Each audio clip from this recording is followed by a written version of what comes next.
Në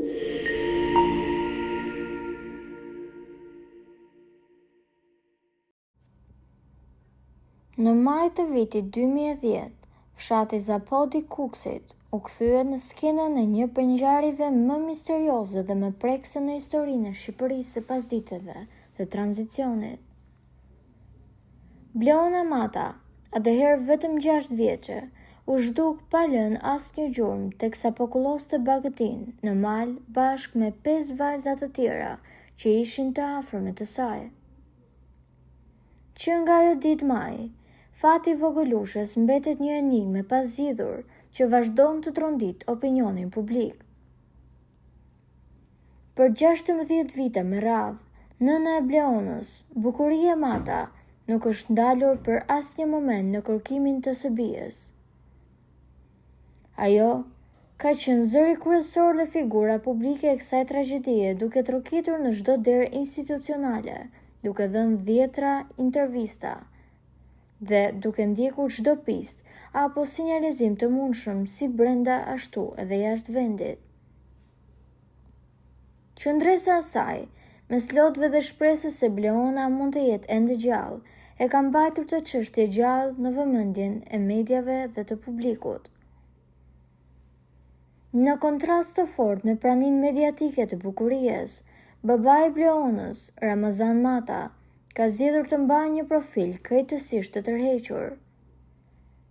Përgjatë gjitha këtyre viteve, ai nuk ka dhënë asnjë deklaratë publike apo intervistë televizive lidhur me zhdukjen e së bijës. Përkundrazi, i ka kërkuar Bukuries me dhunë që mos të përmend emrin e tij apo 5 vajzave që ishin me të, pasi janë mbesat e tij. Kjo heshtje e gjatë dhe refuzimi për të dalë publikisht kanë ushqyer diskutime dhe dyshime të shumta mes shikuesve dhe ndjekësve të kësaj ngjarje.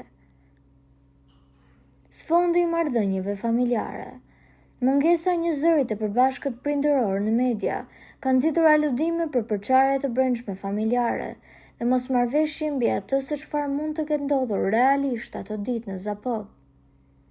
Misteri i pistës së ngjarjes.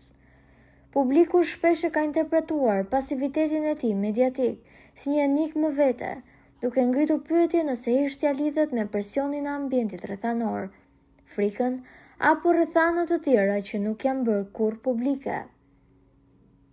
Sot, pas 16 vitesh, çështja e Bleona Matës mbetet e hapur në ndërgjegjen e të gjithëve, me një nënë që kërkon ende përgjigje dhe me një histori ku heshtja e disave peshon po aq sa kërkimet e të tjerëve. Po juve çfarë mendimi keni për këtë histori? A mendoni se babai i Bleonës mund të di vendin e saj, por zgjedh që të mos reagojë? Komentojeni mendimin tuaj dhe mos harroni të shtypni butonin subscribe për të mos humbur asnjë video të re rreth kanalit ton. Ju faleminderit.